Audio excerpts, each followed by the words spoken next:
Rápidamente les cuento quién es Alberto Arce y cómo lo conocí, porque creo que para fines de esta feria que inicia con un tema que para nosotros era importantísimo, la crisis migratoria, no solo en Centroamérica, que es de lo que vamos a hablar esta hora, y de lo que se va a hablar en la mesa redonda que sigue con el padre Solalinde, en la que también estará Alberto, y Temoris Greco, que está por aquí ya en la feria, y Javier Urbano de la Maestría de Migración de la Ibero. Es un tema que necesitamos entender para poder primero opinar y después ser parte de la solución y no del problema, ¿no? Este libro que yo leí hace como 2 meses fue para mí un feliz reencuentro con Alberto. Yo lo conocí, tuve la fortuna de conocerlo hace pues como 10 años, calculábamos ahora, en un festival que organizaba Paco Taibo en el norte de España, en Gijón, un festival literario, pero que también incluía un festival de fotoperiodismo, en el que en ese entonces Alberto estaba participando como documentalista, estaba presentando un trabajo que había hecho en Palestina, y recuerdo muy bien una discusión que tuvo con Javier Baulús, un fotoperiodista muy conocido en España que ganó el premio Pulitzer, y era una discusión que tenía que ver con el compromiso del periodista y el compromiso del activista político, ¿no? Alberto en ese entonces todavía no había escrito libros, no era periodista, pero era primero un ser humano con una solidaridad enorme, que viajaba a Palestina para ponerse entre las máquinas que estaban tirando las casas de los palestinos y haciendo esta información patente, documentando los crímenes de guerra, porque así los llamaría yo, del Estado israelí en esa zona de Gaza, y discutía con Baulús, con este periodista, sobre qué tiene que hacer un periodista y qué tiene que hacer un ser humano comprometido, ¿no? Años después, Alberto regresó a México y presentó en un festival de documentales otro trabajo y lo volvimos a encontrar ahí. Brevemente charlamos con él, Marina y yo, y pues ahora les digo, este libro cayó sobre mis manos hace un par de meses y fue una bomba, ¿no? Yo lo leí de golpe, fue como dice Alberto en las primeras crónicas de este libro, son varios relatos, de los que nos va a hablar él, no yo, pero lo primero que nos dice Alberto en este libro es un país del que no sabemos absolutamente nada, ¿no? Hay un pequeñito párrafo que les quiero leer nada más como introducción, que está en la primera página del libro, y dice: en los últimos 50 años los centroamericanos han vivido 12 golpes de Estado, una revolución triunfante y 2 fracasadas, 4 guerras declaradas, un genocidio, una invasión estadounidense, 18 huracanes y 8 terremotos. A los 320,000 muertos de las guerras de los 80s se le suman 180,000 homicidios, la mayor parte en Honduras, donde han muerto más de 55,000 personas asesinadas en la última década. Esas son las crónicas de Alberto, que pasó casi 5 años en esta región. Pues digo, sin más preámbulo, me gustaría un poco, y a manera de introducción, que nos contaras, Alberto, cómo fue que se dio esta transición y cómo fue que llegaste, cómo aterrizaste en Centroamérica, ¿no? Y bienvenido a esta feria, es la primera vez que viene, por favor recíbanlo bien, porque queremos que regrese y que nos siga contando estas historias, porque son, como les digo, muy, muy importantes, ¿no? Bueno, gracias. En realidad no es la primera vez que vengo a Neza, porque yo tengo un carro con placas del Estado de México y tengo que venir a hacer el verificentro aquí. Entonces he tenido que venir desde hace 1 año y medio, cada 6 meses, a Neza, y más o menos me conozco un poco alguna de estas calles. O sea, es como la 5ª vez que vengo a Neza. Pero a Honduras llegué por lo que llega cualquier periodista español en estos momentos a casi cualquier lugar, huyendo del desempleo. España está en una crisis económica total, y los que podemos, los que tenemos la ventaja de tener un trabajo que nos permite salir a buscar trabajo fuera de España, salimos. Y yo salí a buscar trabajo como periodista fuera de España. Los españoles en estos momentos somos emigrantes económicos, y yo encontré trabajo como periodista en un lugar donde había un puesto que llevaba vacante un tiempo, porque no era el lugar más atractivo del mundo para irse a vivir siendo extranjero, y ese lugar era Tegucigalpa. Y Tegucigalpa no era el lugar más atractivo del mundo para irse a vivir como periodista extranjero, porque en ese momento, y esto hablo del 2011, 2012, Honduras era el país con el mayor número de homicidios per cápita del mundo, peor que Ciudad Juárez en su peor momento. La primera noche que yo salí con un fotógrafo a trabajar en las calles en Honduras, en una ciudad como San Pedro Sula, que debe ser poco mayor que Neza, vimos 25 muertos. Aquello era una carnicería, era un lugar extremadamente violento y un lugar muy violento básicamente porque está colocado en el punto exacto de la geografía en el cual tienen que aterrizar las avionetas que despegan de la frontera entre Venezuela y Colombia, aterrizan en la costa caribe de Honduras, alrededor de San Pedro Sula, allí bajan la cocaína a transporte terrestre, lo pasan en la frontera a Guatemala y de Guatemala pasa para México. A Honduras le ha tocado la maldición de la geografía, está en el lugar exacto, el punto medio, donde la autonomía de las avionetas y de las lanchas que vienen con la coca de Colombia y Venezuela se termina.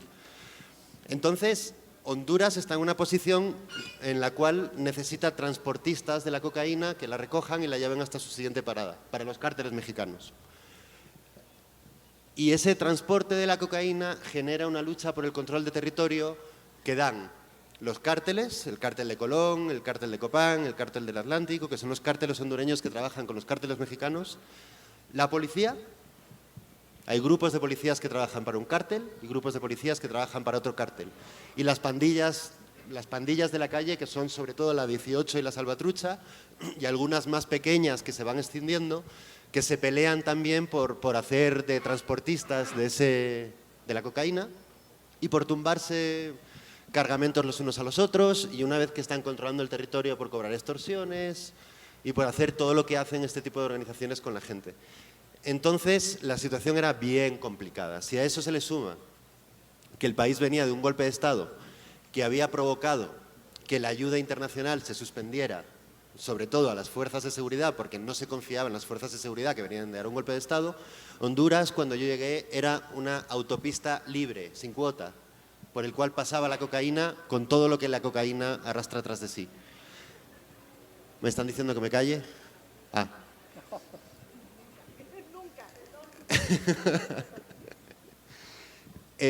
Si mezclamos una realidad extremadamente violenta, hay ciudades de la costa caribe de Honduras que ya os digo que tienen índices de homicidios superiores a los que tuvo Ciudad Juárez en su peor momento, pero con fuerzas de seguridad peor preparadas y con una clase política muy permeable a la financiación del dinero del narcotráfico y con una cúpula policial y militar muy permeable al dinero del narcotráfico.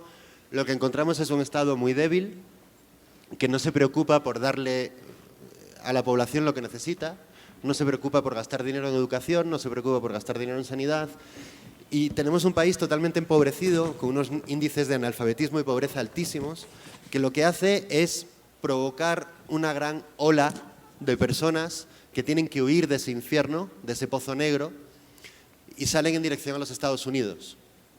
Y salen en dirección a los Estados Unidos huyendo de la violencia, huyendo de grupos armados más o menos irregulares. Y esas personas son las que pasan por México. 100.000 hondureños pasan al año por México, tratando primero de montarse en ese tren, de donde se caían para perder las piernas, o siendo carne de cañón para los Zetas, en la frontera de Tamaulipas, o ahora escapando como pueden de las autoridades migratorias que han decidido poner la frontera sur de los Estados Unidos en Chiapas y en Oaxaca y en Veracruz. Escapan como pueden de ellos por rutas que son cada vez más caras, cada vez más peligrosas y con cada vez peores coyotes. El motivo por el que escribo este libro es porque creo que es importante que el mundo sepa de qué huyen los hondureños. Porque quizás el mundo entiende de qué huyen los hondureños, el mundo entiende que los hondureños son igual de refugiados y son personas que necesitan el mismo tipo de protección que todo el mundo entiende que necesitan los sirios que huyen de la guerra siria o los iraquíes que huyen del Estado Islámico en Irak. Hay una lógica que quiero que salga de la lectura de este libro, y es que es igual de jodido escapar de la Mara Salvatrucha que escapar del Estado Islámico. Es más, estoy seguro de que cuando los sicarios asesinos del Estado Islámico tuvieron que aprender a cortar cabezas, aprendieron a cortar cabezas de quienes ya llevaban muchos años cortando cabezas, que son los pandilleros centroamericanos y los cárteles mexicanos. No hay nada que no esté haciendo el Estado Islámico en Siria en estos momentos: violar masivamente a mujeres, torturar, cortar cabezas, extorsionar, que no hayan hecho los mexicanos hace tiempo, o que no hayan hecho las pandillas centroamericanas hace tiempo. Entonces, mi gran pregunta es: ¿por qué un sirio es automáticamente identificado como un refugiado, y un hondureño que pasa por México, en vez de ser identificado como una persona que necesita de protección, o un salvadoreño o un guatemalteco, en vez de ser identificado como personas que necesitan de protección, son identificados como personas que están vulnerando una ley migratoria y son detenidos, puestos en un autobús y enviados de vuelta a su país. A su país, donde vuelven exactamente a la misma situación de peligro de la que escaparon. El derecho internacional, el mundo civilizado, se inventó el concepto de refugiado después de la Segunda Guerra Mundial. Los refugiados no son migrantes económicos. Los refugiados son personas que huyen por su vida. Y las personas que huyen por su vida tienen que ser protegidas. Y eso es lo que son para mí los centroamericanos en Estados Unidos y en México, que es el país de tránsito. Los centroamericanos no vienen a quedarse en México, los centroamericanos van para Estados Unidos. Igual que los mexicanos van para Estados Unidos, por motivos en algunos estados similares a los de los centroamericanos y en otros simplemente la búsqueda de mejores oportunidades laborales. Pero la cuestión es que, y el libro cuenta que Honduras es un estado penetrado por todo este problema, y Honduras es un estado donde el propio estado, igual que en extensas zonas de México, es el responsable de la violencia. Y el viernes pasado he publicado un reportaje bastante extenso que se titula 3 generales y un cártel, donde explico que 3 generales, directores generales de la policía de Honduras, recibieron órdenes, cobraron y ejecutaron asesinatos por orden del cártel del Atlántico, contra militares y asesores de los militares que les habían parado transportes de drogas en la costa atlántica del país. ¿Cómo puede confiar la población en una policía de la que todo el mundo sabe, diputados, ministros, asesores, embajadores y periodistas incluidos, que está penetrada, totalmente penetrada por el narcotráfico y por las pandillas? ¿Qué pasa cuando un país cuando las fuerzas de seguridad de un país están penetradas por el crimen organizado? ¿Qué pasa cuando quienes desaparecen gente son policías uniformados en camionetas de policía? Parece que hablo de México, pero estoy hablando de Honduras. Y ese es el resumen fundamental del libro. El libro se basa en identificar varios casos, que son casos de los que aparecen todos los días en la prensa. Aparece un joven de 15 años que iba en motocicleta con un disparo en la espalda. Aparece el cadáver. Y los periodistas locales ponen la fotografía del cadáver y de la motocicleta y ahí se quedan. Y evidentemente ahí se quedan porque no son tontos, saben perfectamente lo que hay, pero no pueden permitirse el riesgo de tirar del hilo. Un periodista extranjero que tiene el privilegio de poder huir del lugar en el momento en el que tenga miedo, puede permitirse tirar del hilo. Entonces lo que yo hago es identificar 5 casos normales de la vida diaria donde la prensa local decide no tirar del hilo y yo tiro del hilo. Y encuentro a un niño de 15 años ejecutado por el ejército, encuentro a un pandillero desaparecido por la policía, encuentro civiles asesinados por la policía durante una operación antidrogas porque los confundieron con narcotraficantes cuando no lo eran, y ese tipo de casos que denuncian el mal accionar de las fuerzas de seguridad del Estado y que normalmente la prensa local, por un millón de motivos, no puede denunciar. Creo que los periodistas extranjeros en lugares como Honduras somos un valor de inversión. Es decir, tenemos más libertad de la que tienen muchos periodistas locales y tenemos que utilizar esa libertad, ese privilegio que nos permite poder hablar con más libertad para denunciar los abusos del poder. El periodismo es el control del comportamiento del poder. El periodismo sirve para examinar el comportamiento de los funcionarios públicos, ya sean políticos o de las fuerzas de seguridad, y decir cuando han hecho algo mal, que lo han hecho mal, explicarlo, demostrarlo y esperar que el Estado de Derecho funcione y los lleven a la justicia. Y eso es lo que he hecho en Honduras. No me gusta mucho hablar, prefiero responder a preguntas, si os parece bien.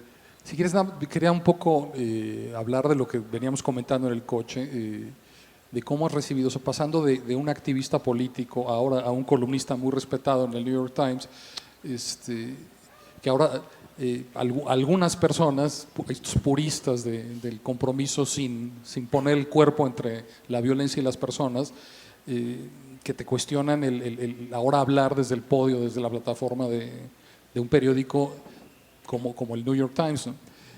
Pero yo creo, este caso que mencionas, y por eso introduzco o sea, tú ahora que eres periodista y que tienes esta plataforma, ¿dónde crees que está la palanca que puede hacer que estos temas, que coincido contigo y espero que muchos de ustedes también coincidan, son los que si logramos mover, hacer que estas historias, que son la palanca, muevan esa enorme piedra de desinterés, de incomprensión, de ignorancia, que para un país como México, que como ya explicaste, está en medio de esa ruta hacia Estados Unidos, no podemos pensar, el padre Solalinde ahora nos va a contar las historias que él recibe de todos estos migrantes centroamericanos en su albergue de Ixtepec en ruta hacia Estados Unidos.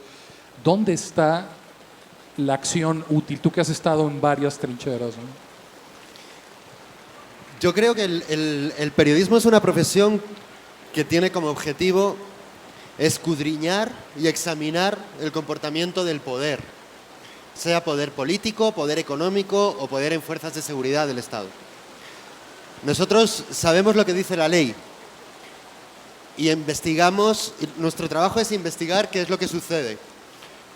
Cuando existe una diferencia muy grande entre lo que dice la ley y lo que sucede en realidad, nuestra obligación es salir a contarlo. Contarlo con la mayor cantidad de datos verificados posible y entregarle eso a la sociedad. O sea, el periodismo está al servicio de la sociedad y la sociedad tiene que utilizar la información que le da el periodismo para construir democracia. El periodismo es un pilar de la sociedad democrática. Sin periodismo no hay democracia. Y les pongo un ejemplo. Esta es una ciudad. Si en esta ciudad hay un periódico local, o hay una emisora de radio local, y hay un policía X que le está cobrando extorsión a una serie de comerciantes, el periodismo tiene que enterarse de que eso es cierto, demostrar que eso es cierto, hablando con la gente, consiguiendo pruebas, tiene que hacerlo público para que los habitantes de la ciudad lo lean, sepan que eso es cierto y vayan a reclamarle al superior de ese policía que les está extorsionando que lo denuncie y que lo lleve ante la justicia. Ese mayor activismo que ese no hay. Y el periodismo es eso. O sea, el periodismo es darle información a los ciudadanos para que los ciudadanos actúen en consecuencia. En el libro, me gustaría hablar tal vez de alguna de las muchas historias que cuentas en este libro, en las crónicas, pero la nota común es que las personas con las que estás hablando, después de que te cuentan su historia, su tragedia, su problema, inmediatamente te piden que no uses su nombre, que no nombres, o sea, tratan de hacen una denuncia e inmediatamente se echan para atrás. Y yo como mexicano, pues entiendo perfectamente esto. Este es un país también en el que nosotros no denunciamos, desconfiamos de las autoridades, estamos en permanente huida y eso es parte del gran problema que tenemos por la razón por la que las instituciones de este país, sobre todo las de impartición de justicia, funcionan tan mal o simplemente no funcionan, ¿no? Y no sé cuánto tiempo llevas ya en México, si ves paralelos entre Honduras y México en ese sentido, ¿no? O sea, he estado cubriendo situaciones en Michoacán o en Guerrero, donde es evidente que hay personas que quieren contarte cosas, pero lo último que quieren es que aparezca su nombre vinculado a esas cosas.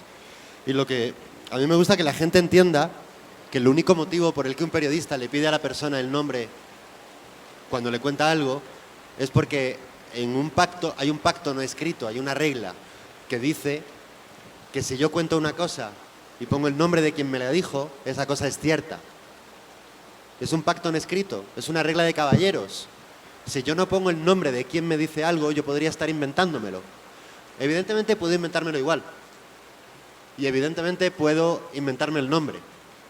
Pero eso es una falla ética.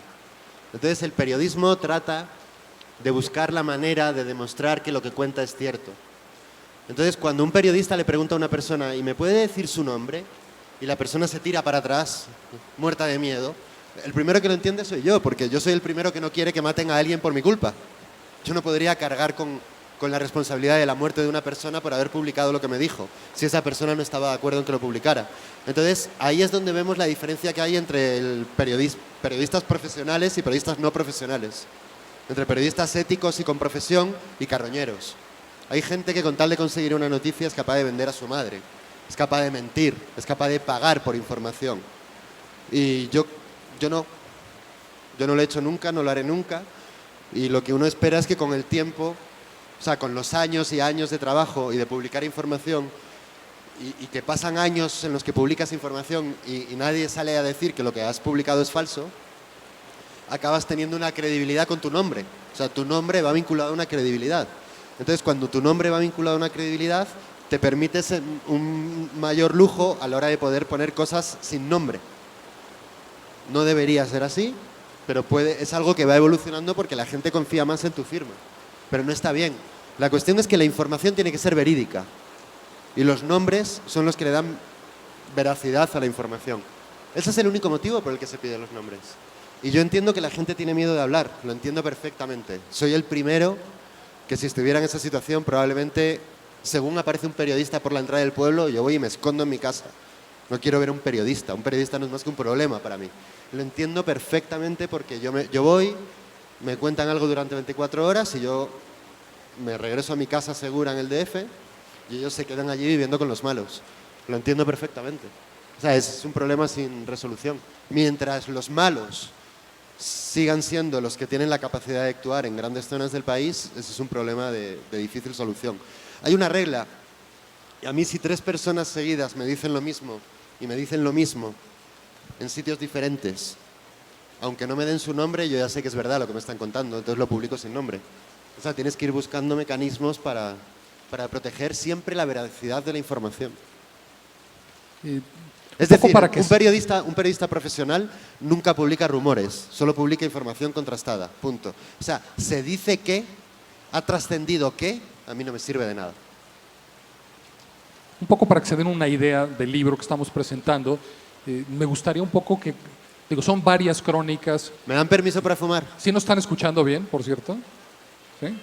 Allá todo el... Ok.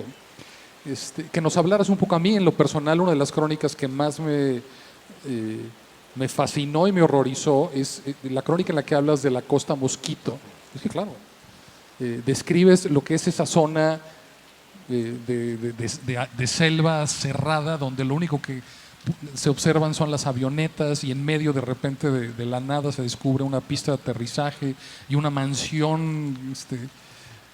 Un poco que nos contara sin contarnos el libro. Aquí no nos gusta, no es un libro de ficción, es un libro de crónicas, de cosas que Alberto vivió en Honduras, pero un poco para que se den una idea de que es esa región de Honduras donde se hace ese primer puente entre Sudamérica y Estados Unidos en el trasiego de la droga, ¿no?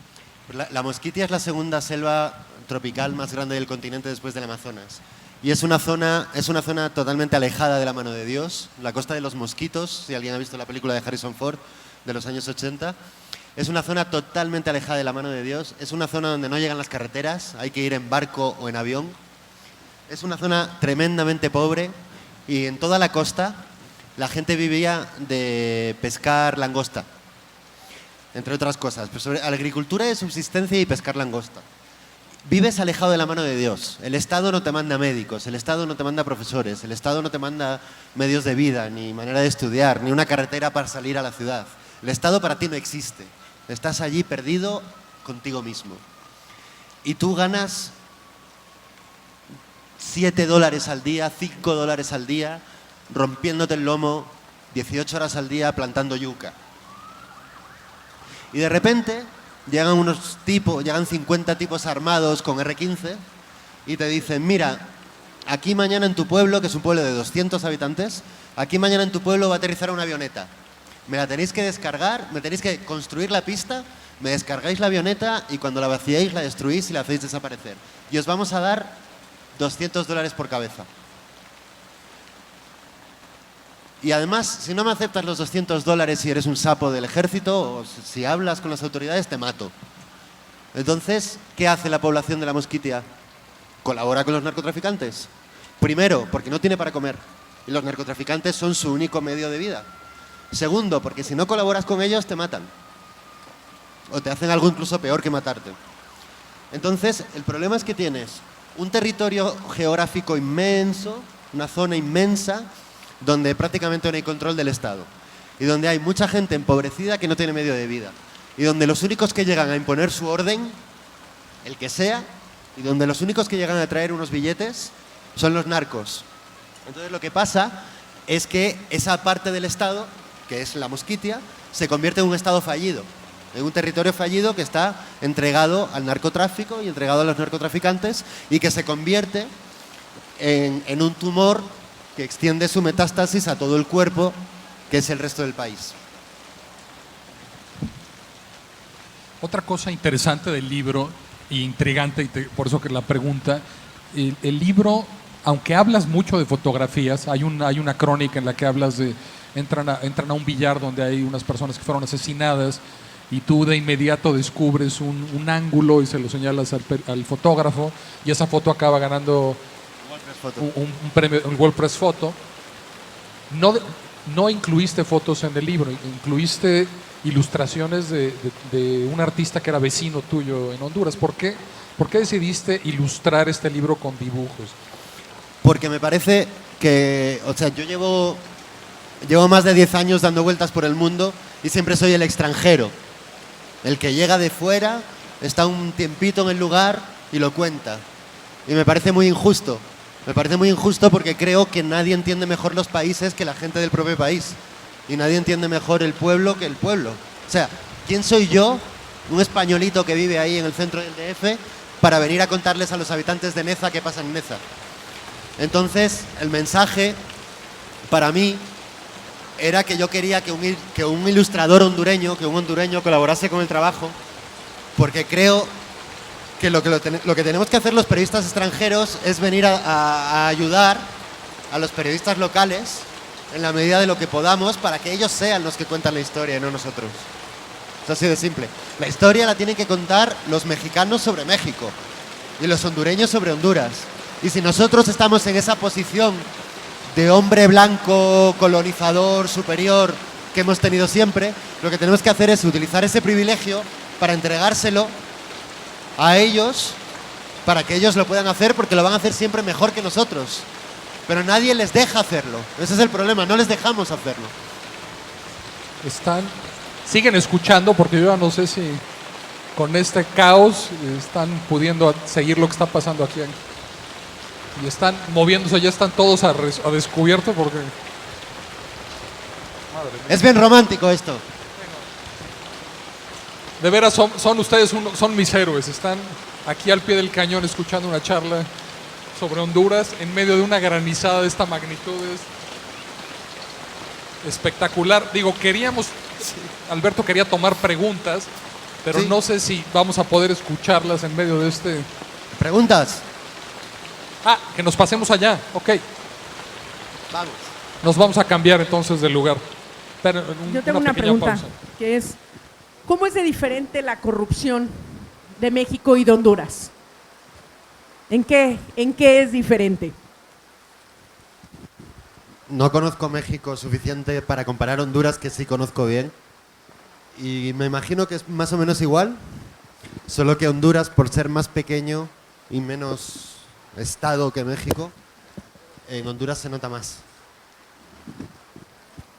Creo que se nota más y creo que es más fácil verla, es más fácil descubrirla, es más fácil entenderla, es más fácil que la gente la reconozca que en México, porque en México, donde la corrupción es amplia y generalizada, México es un estado muy fuerte. O sea, el PRI es la maquinaria perfecta, la maquinaria política perfecta, y el resto empiezan a parecerse un poco. Entonces, como son la maquinaria perfecta y son gente muy sofisticada para lo bueno y para lo malo, tienen la capacidad de esconderla mejor. En México la esconden mejor. Y en México... Sí, en México la esconden mejor. O sea, yo les explico una cosa. En Honduras, uno puede llegar tranquilamente a un ministerio, llamar a la puerta y hablar con un ministro. O hablar con un general. En México, para hablar con el cuarto subsecretario de Agricultura, puedes tardar meses. O sea, es más fácil trabajar en Honduras que trabajar en México.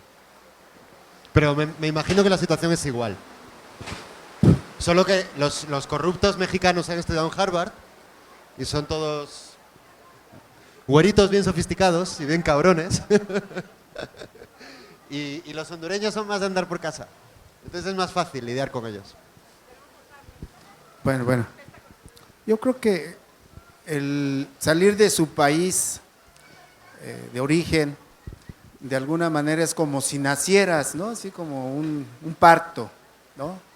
Donde llegas y por instinto de sobrevivencia, pues ves todo, ¿no? Es una cuestión así, donde estás asimilando todo a partir de que, y comparando, ¿no? Con tu país o los países donde hayas estado.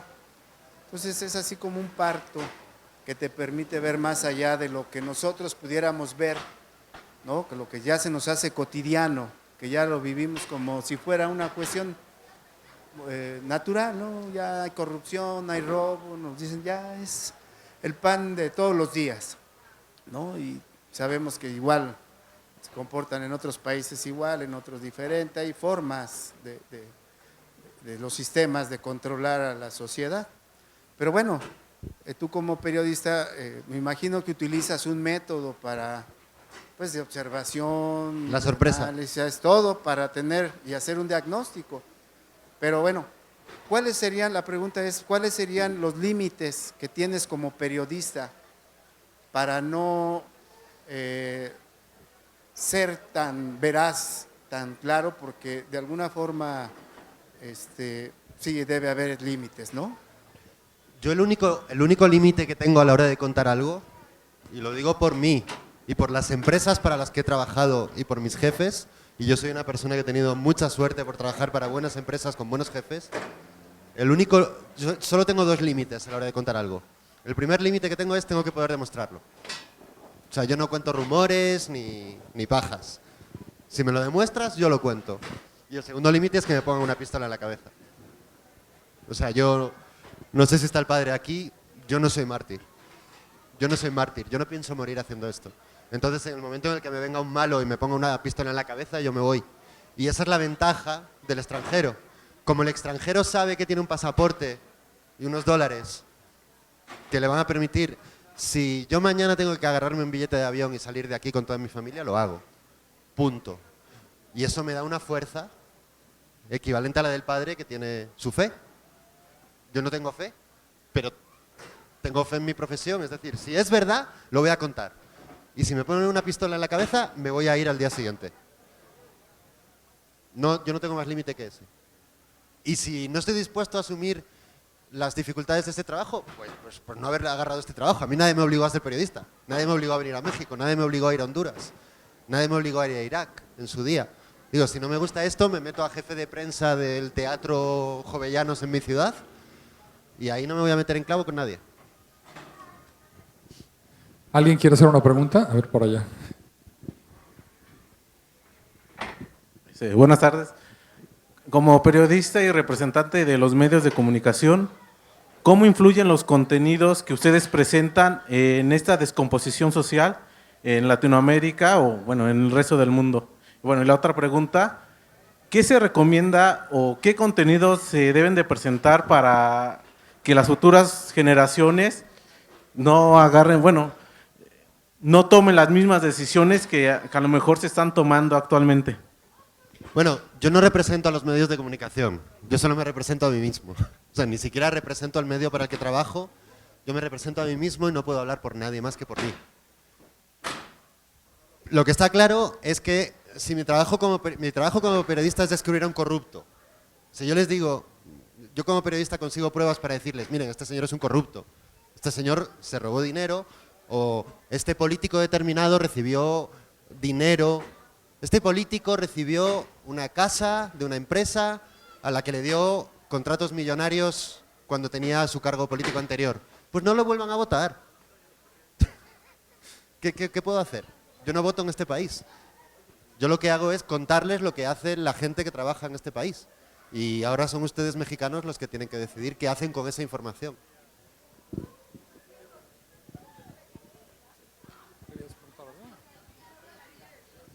Buenas tardes. Hola, disculpa, cuando estabas tú en Honduras, ¿había cierta forma xenofobia por parte de cuando entrevistabas a alguna persona, algún rechazo?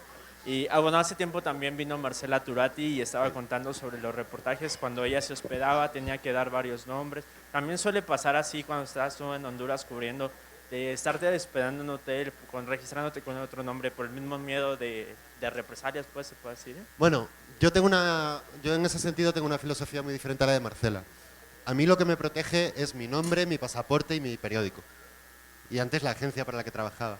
Entonces yo lo primero que hago al llegar a un sitio, yo si llego a un sitio y hay malotes a mi alrededor, veo tipos con ametralladoras alrededor, pues mi regla número 1 es que sepan que soy periodista. Y si no quieren que esté aquí, van a venir y me van a decir, vete de aquí, y yo me voy a dar la vuelta y me voy a ir. Si me escondo, si oculto que soy periodista, si ando diciendo mentiras, si ando cambiándome de nombre, lo que voy a hacer es darles a esos señores motivos legítimos para que desconfíen de mí, porque les estoy contando alguna historia. Y entonces es cuando me estoy poniendo en peligro. Yo soy periodista, todo el mundo sabe que existen los periodistas, y los malos también lo saben. Cuando el malo no quiere que haya periodistas, viene y te lo dice. Te dice, loco, andate de aquí. Y te vas. Entonces, yo discrepo totalmente con la filosofía de usar nombres falsos, mentir, no. Tarjetón de prensa así de grande, la cámara en la mano y que vean que eres periodista. No hay mejor mecanismo de seguridad que ese. Porque saben que si matan a un periodista se meten en un clavo un poco mayor que si matan a cualquiera. Y porque es verdad, siempre te dicen que te vayas. Nadie llega a un sitio... Tú no llegas a un sitio y te pegan un tiro. No, primero te dicen vete. Y te vas. Por eso digo que yo no soy mártir. Esa era la primera pregunta que me habías hecho. La segunda no recuerdo. Ah, y lo de la xenofobia. No, eso sí que es interesante. Yo soy español. Es evidente que soy español. Se nota así, a la primera frase. No os podéis imaginar la cantidad de veces que he oído vete a tu país. Aquí, yo no lo juzgo. Pero vamos, lo oyes muchas veces. Y cuando estás trabajando... y hay mucha gente pegándose empujones para meter el micro y cosas así, lo de tú no eres de aquí, tú quítate, tú eres español, porque lo que ustedes nos hicieron a nosotros, eso te acostumbras. Llevo 5 años en América, te acostumbras a oírlo todos los días. Y cuando alguien me dice, porque lo que ustedes nos hicieron a nosotros, me callo y sigo trabajando. ¿Alguien más?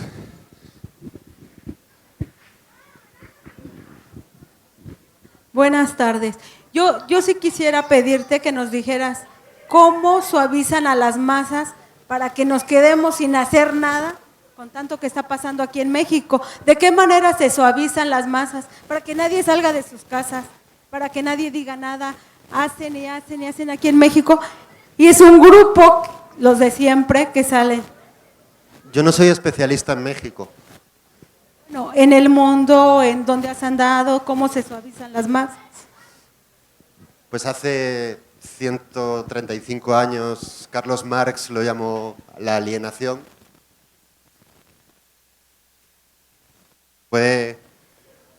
Se puede alienar a las masas de varias maneras diferentes, a través de varios instrumentos. Y para mí los peores son el hambre y el miedo. Entonces, si tú tienes que estar preocupándote por sacar a tu familia adelante, es muy injusto que alguien te pida que te preocupes por la calidad de la democracia en tu país.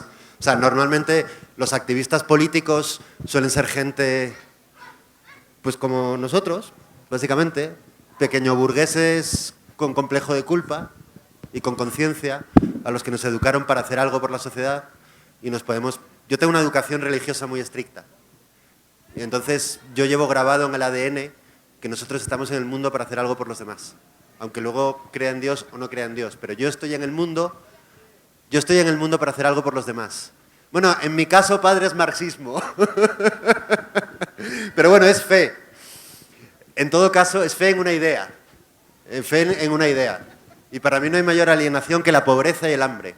Si tú tienes a las masas sin educación, sin trabajo y pasándolo mal para sobrevivir, es imposible que la ciudadanía, las masas es un concepto horrible, la ciudadanía, los ciudadanos, o sea, los sujetos de derecho, no son las masas, son personas que tienen derechos y que tienen que ejercer sus derechos. Pero esas personas que tienen que ejercer sus derechos, si salen de su casa a las 5:30 de la mañana para romperse el lomo 14 horas trabajando por un salario que apenas les da para comer a sus hijos, ¿cómo les vas a pedir que se organicen políticamente y que vayan a presionar y a hacer lo que tienen que hacer por mejorar su país? Sería lógico que lo hicieran. Y por eso la historia de la humanidad está llena de revoluciones. Pero yo, que soy un burgués privilegiado, no tengo ningún derecho a decirle a nadie lo que tiene que hacer. Tiene que proteger a su familia, tiene que sobrevivir y luego si quiere implicarse en política que lo haga, y es el derecho de todo ciudadano. Y luego lo peor de todo es que cuando ya llevas un tiempo en esto, y sobre todo te lo venía contando a ti antes, ¿no? En América Central, donde hubo revoluciones de carácter guerrillero marxista que triunfaron y llegaron al poder, como Nicaragua o El Salvador, el problema es que descubres que los guerrilleros y los revolucionarios marxistas cuando llegan al poder no se comportan de manera diferente a los dictadores a los que derrocaron y se convierten también en algo bastante desagradable. Entonces el problema es que acabas dejando de creer en todo, dejas de creer en las ideologías tradicionales y acabas creyendo solo en los ejemplos de la buena gente que ves. No sé qué decir. El mundo es una mierda, el mundo va fatal. Y hay que hacer un montón de cosas para arreglarlo, pero yo no tengo la fórmula.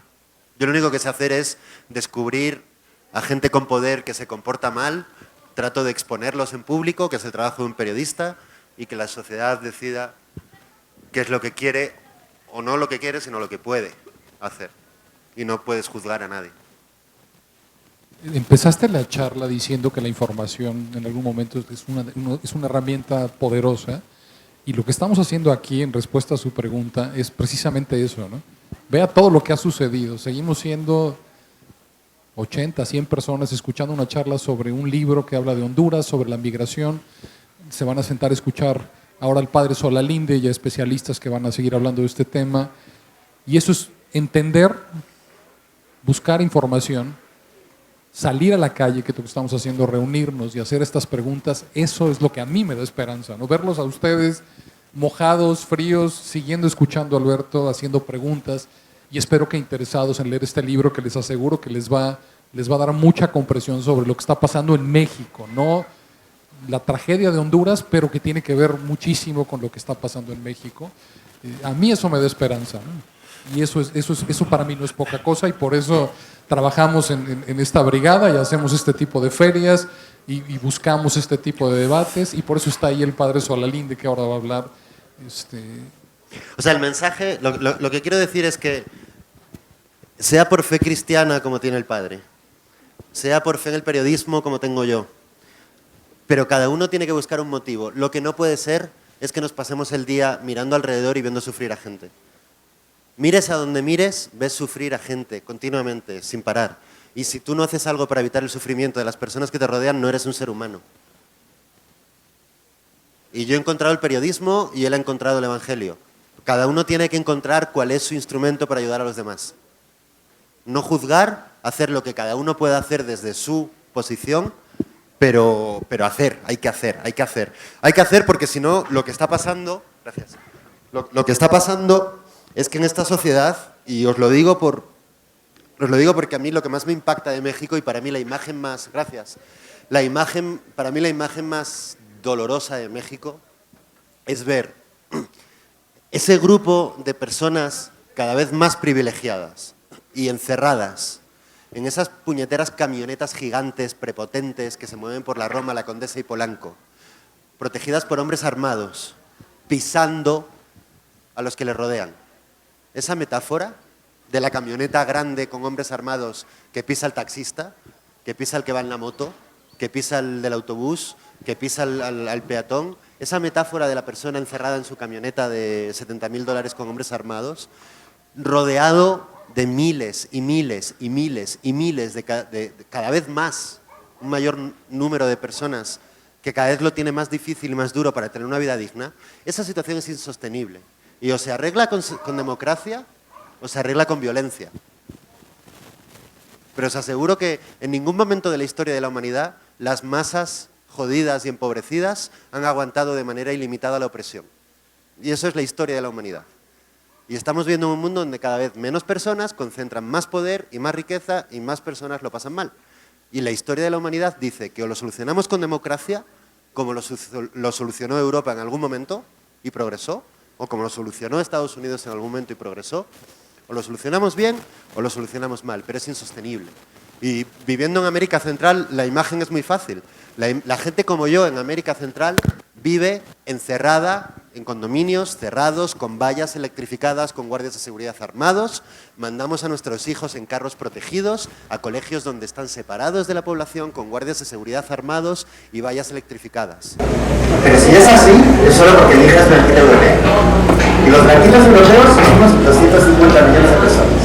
Y los gringos 230 o 280. Es decir, el menos del 10% de la humanidad. Y mira, teníamos una broma en Tegucigalpa, en América Central, gracias. América Central sabéis que es un sitio igual que México que puede ser afectado por un terremoto en cualquier momento. Entonces estábamos ahí encerrados en la colina, en nuestras casas bonitas, con el jardín, con guardia de seguridad y todo. Yo decía, aquí hay un terremoto, o sea, era la broma que hacíamos entre nosotros. Aquí hay un terremoto y se cae la luz 72 horas y hay 30.000 tipos armados ahí fuera que nos van a asaltar porque necesitan nuestra comida y nuestro agua. Y si yo estuviera en su lugar haría lo mismo. Porque no es justo que yo tenga agua y ellos no. Porque lo que deberían tener es un Estado que haya construido canalizaciones de agua para que todo el mundo tenga agua en sus casas y no solamente los privilegiados.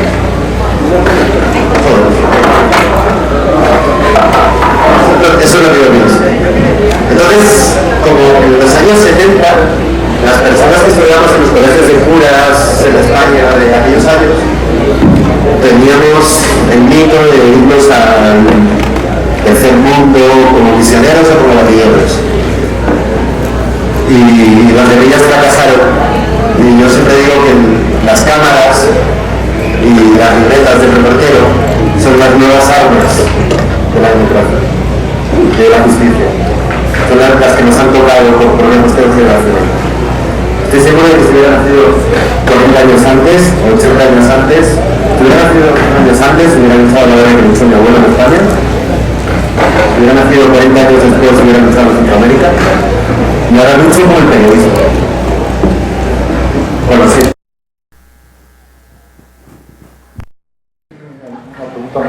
Creo que ya estamos sobre el tiempo, ¿no? Entonces, digo, por favor, les pido un aplauso muy fuerte para ver una charla contra viento, marea. Y les agradezco a ustedes también por estar.